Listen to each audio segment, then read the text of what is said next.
गर्मियों में 40 दिन इसे खाकर देखिए, क्योंकि नाश्ते में सुबह सुबह इसे खाकर पेट तो भरेगा ही, तंदुरुस्ती भी मिलेगी। क्योंकि इसमें एक नहीं दो नहीं, इतने ज़्यादा फायदे हैं कि आप गिनते गिनते ही थक जाएंगे। इसे आप बच्चों के लिए, बड़ों के लिए, बुजुर्गों के लिए और डायबिटिक पेशेंट के लिए भी बना सकते हैं, क्योंकि इसमें हम एक ऐसे अनाज का इस्तेमाल करेंगे जो कि सबके लिए सेहत का खजाना है। तो आपके शरीर में न्यूट्रिशंस की कमी हो, कैसी भी कमजोरी, सुस्ती, थकान रहती हो या गर्मी ज़्यादा लगती हो, तब तो आपको इसे ज़रूर से बनाकर खाना चाहिए। इसे आप नाश्ते के साथ साथ जब मीठा खाने का मन हो तो डेजर्ट के तौर पर भी बना सकते हैं, क्योंकि इसका स्वाद इतना मस्त है कि आप कटोरियाँ चाट चाट कर खाएंगे। तो चलिए बिना देर किए जल्दी से हम इसे बनाना शुरू करते हैं। पर सबसे पहले hello everyone, it yummy shows पर आपका स्वागत है। तो इसके लिए सबसे पहले हमें कुछ तैयारियां करके रखनी है। अगर सुबह में हम ये नाश्ता बनाने वाले हैं तो रात में ही हमें कुछ चीज़ों को भिगो कर रखना है। तो सबसे पहले हमें 10 से 12 बादाम भिगो देना है और फिर इनका छिलका हटा देना है। भिगोने से बादाम की जो गर्म तासीर होती है वो निकल जाती है और फिर गर्मी में इसे खाने के कोई नुकसान नहीं होते हैं, बल्कि ढेर सारे फायदे मिलते हैं। और इसी के साथ साथ हम पानी के साथ भिगो कर लेंगे पोस्ता। इसको खसखस भी कहा जाता है और इंग्लिश में पॉपी सीड्स कहा जाता है। ये एकदम छोटे छोटे से दाने होते हैं, लेकिन इनकी तासीर बहुत ज़्यादा ठंडी होती है और ये सेहत को बहुत ही ज़्यादा न्यूट्रिशंस देते हैं। तो यहाँ पर इन दोनों को ही पानी में भिगोकर हम लेंगे और फिर इनको पीस लेंगे और इस तरह की इसकी प्यूरी बना लेंगे। इन्हें पीसते टाइम हमें दूध का या पानी का कम से कम इस्तेमाल करना है और अच्छे से बारीक इनको पीस कर लेना है। तो आप देखिए इस तरह का बादाम और खसखस का ये पेस्ट बन गया है। फिर इसके बाद जिस चीज़ से हम ये रेसिपी बनाने वाले हैं वो एक ऐसा हेल्दी अनाज है जिसके फ़ायदे आप गिनते गिनते थक जाएंगे। तो आप देखिए इसको भी हमें रात भर पानी में भिगो कर रखना है, उसके बाद ही इसका इस्तेमाल करना है। पानी से अच्छे से वॉश करके भिगो देंगे और फिर सुबह इसका नाश्ता बना लेंगे। तो यहाँ पर ये जो चीज़ है इसको बारले कहा जाता है इंग्लिश में, और हिंदी में इसको हम जौ या फिर जौ कहते हैं, और बाकी और भी सादी लैंग्वेज में भी इसको बहुत सारे नामों से जाना जाता है। ये देखने में थोड़े थोड़े गेहूं जैसे दिखते हैं, लेकिन हल्का सा इनका जो कलर होता है गेहूं के मुकाबले वाइट होता है और थोड़ा सा ये गोलाई की शेप में होते हैं। तो इस तरह के ये होते हैं, कच्चे वाले इस तरह के होंगे, जिसको हमें भिगो देना है जिससे कि ये इस तरह से फूल जाएंगे और सॉफ्ट हो जाएंगे। तो अब इसको हमें कैसे पकाना है चलिए वो देखते हैं। तो हम क्या करेंगे कि इनको पकाएंगे कुकर में। तो गैस पर हम रख देंगे कुकर और इसमें डाल देंगे पानी निकाल करके ये भिगोए हुए जौ। इसमें मैंने 3/4 कप जौ का इस्तेमाल किया है। इसमें 5 से 6 लोगों के लिए एक एक कटोरी ये नाश्ता आराम से बन जाएगा, और क्योंकि कुकर में बना रहे हैं तो काफ़ी जल्दी और फटाफट से ये बनकर तैयार हो जाएगा। तो इसमें हम क्या करेंगे कि पानी डाल देंगे। क्योंकि मैंने 3/4 कप ये जौ लिया है इसलिए मैं इसमें 1 कप पानी डाल रही हूँ। इसके बाद कुकर का ढक्कन लगाकर हम इसकी 5 से 6 सीटी लगा लेंगे। अच्छे से इसको हमें सॉफ्ट करना है ताकि आगे हमें इसको ज़्यादा पकाने की ज़रूरत नहीं पड़ेगी। तो मीडियम स्लो आंच पर हम इसकी सीटियां लगा लेंगे और उसके बाद गैस की आंच को बंद करके इसको ऐसे ही ठंडा होने देंगे। अब इसके बाद एक काम हम और करेंगे इसको और हेल्दी बनाने के लिए। तो फ्राइंग पैन में हम ज़रा सा देसी घी डाल देंगे, ज़्यादा घी नहीं डालना है, सिर्फ 1/2 टीस्पून काफ़ी रहेगा इसके लिए। और हम लेंगे 1 कप ये लोटस सीड्स यानी कि फॉक्सनट, और हिंदी में इसको मखाना कहा जाता है, फूल मखाना के नाम से भी ये जाने जाते हैं। ये बहुत ही ज़्यादा हेल्दी होते हैं और इस तरह की रेसिपीज़ में मुझे बहुत ज़्यादा अच्छे लगते हैं। तो मैं इनको घी में हल्का सा भून रही हूँ। आप चाहें तो ड्राई रोस्ट भी इनको कर ले सकते हैं, लेकिन घी में भूनने से ये ज़्यादा अच्छे से भुन जाते हैं। तो यहाँ पर बस हल्का सा इनको भून लेंगे और जब ये अच्छे से क्रिस्पी हो जाएंगे, कलर चेंज हो जाएगा, उसके बाद इनको हम साइड में रख लेंगे। वैसे आपके जानने वालों ने आपकी शिकायत की है मुझसे कि मेरी वीडियोस आप उनके साथ शेयर ही नहीं करते। पता है आपकी वजह से वो कितना परेशान है, क्योंकि मेरी एकदम आसान टेस्टी नई नई रेसिपीज वो देख ही नहीं पाते हैं।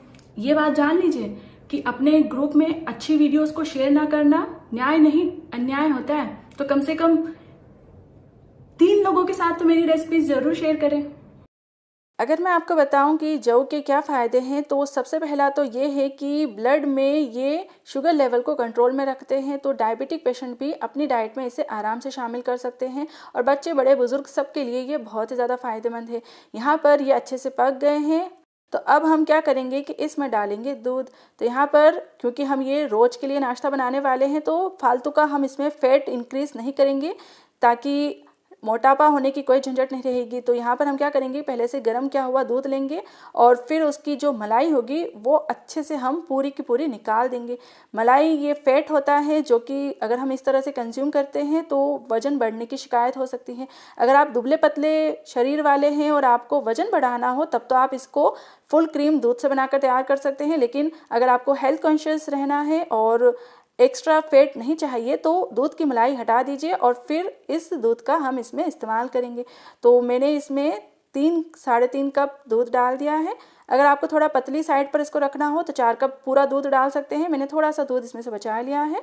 और फिर इसके बाद आप देखिए मैंने लिए हैं ये 2 छोटे दालचीनी के टुकड़े, ये भी हम इसी में डाल देंगे ताकि जैसे जैसे दूध उबलेगा वैसे वैसे इसका फ्लेवर भी आएगा और इसके न्यूट्रिशंस भी आएंगे। इसमें जब दूध उबलने लगेगा उसके बाद ही हमने ये जो बादाम और खसखस का पेस्ट बनाया है ये ऐड करना है और इसको डाल करके इसको भी हम अच्छे से मिलाकर पकाएंगे। इसे डालने से हमारी ये जो जौ की खीर है अच्छे से गाढ़ी हो जाएगी और इसका टेस्ट भी बहुत ही अच्छा आएगा। अब अगर आप इसको चाहें तो मीठा करने के लिए देसी खांड डाल सकते हैं। आप इसमें बंद गैस करके इसमें गुड़ का इस्तेमाल कर सकते हैं या फिर डायबिटिक पेशेंट के लिए बना रहे हैं तो आप इसमें शुगर फ्री सब्स्टिट्यूट का भी इस्तेमाल कर सकते हैं। मैं नॉर्मल इसे बना रही हूँ, लेकिन गर्मी में खाने के इसको फ़ायदे ही फ़ायदे मिले उसके लिए मैं यहाँ पर इसमें मिश्री ऐड कर रही हूँ। तो मैंने इसमें आधा कप से थोड़ी कम मिश्री जो होती है धागे वाली वो डाल दी है। आप अपने स्वाद के अनुसार इसमें मिठास डाल सकते हैं और अगर चीनी से आपको कोई शिकायत ना हो तो इसमें चीनी भी डाल सकते हैं क्योंकि फिर भी ये बहुत ही ज़्यादा फ़ायदेमंद रहेगी। तो बस मिश्री डालकर अच्छे से इसको पका लेंगे। थोड़ी सी जब ये गाढ़ी हो जाएगी फिर उसके बाद इसमें ये भुने हुए मखाना डाल देंगे और इसमें थोड़ा और फ्लेवर बढ़ाने के लिए 1/2 टीस्पून हरी इलायची का पाउडर डाल देंगे। अब मखाना डालने के बाद हम इसको ज़्यादा नहीं पकाएंगे क्योंकि हमें मखाना इसमें थोड़े से क्रंची रखने हैं। तो बस इसका एक अच्छा सा उबाल और ले लेंगे। अगर आप चाहें तो इसमें थोड़े से ड्राई फ्रूट भी ऊपर से कट करके डाल सकते हैं। मैंने बस बादाम और खसखस ही इसमें पीस कर ऐड किए हैं। बाकी खाते टाइम जो क्रंच है वो आएगा इन बारले के दानों का, क्योंकि ये सॉफ्ट बबल्स जैसे लगेंगे खाते टाइम तो वही बहुत ज़्यादा अच्छा लगेगा। अब आप केसर को भिगोने का एकदम परफेक्ट तरीका भी सीख लीजिए। चुटकी भर केसर को हम खलबत्ते में डालकर अच्छे से क्रश करेंगे जिससे कि ये थोड़ा सा पाउडर जैसा हो जाएगा और फिर जब हम इसके अंदर पानी डालेंगे तो केसर का पूरा फ्लेवर, पूरा रंग अच्छे से इसमें आ जाएगा। मैंने इसमें थोड़ा सा ठंडा पानी डाला है। आप चाहें तो इसमें आइस क्यूब डालकर इसको छोड़ सकते हैं, लेकिन उसमें आपको थोड़ा इंतज़ार करना पड़ेगा। यहाँ पर पानी डालते ही आप देखिए अच्छे से केसर इसमें घुल गई है। तो ये भिगोई हुई केसर जो है ये भी मैं इस जौ की खीर में डाल रही हूँ। आप देख ही सकते हैं कि इसका कलर अब कितना अच्छा हो गया है, हमें इसको पकाने की भी ज़रूरत नहीं पड़ रही है। और ये हमारी केसरिया स्वाद वाली जौ की हेल्दी टेस्टी खीर बनकर बिल्कुल तैयार है। तो गर्मियों में अब हम इसको सर्व करेंगे। आप इसे चाहें तो ठंडा करके खाएं या फिर गर्मा गर्म खाएं। अगर आप चाहते हैं इसको पहले से बनाकर रखना तो 2-3 दिनों के लिए आप इसको फ्रिज में बनाकर स्टोर करके भी रख सकते हैं और जब भी खाएंगे आपको इसके ढेर सारे फ़ायदे ही फ़ायदे मिलेंगे।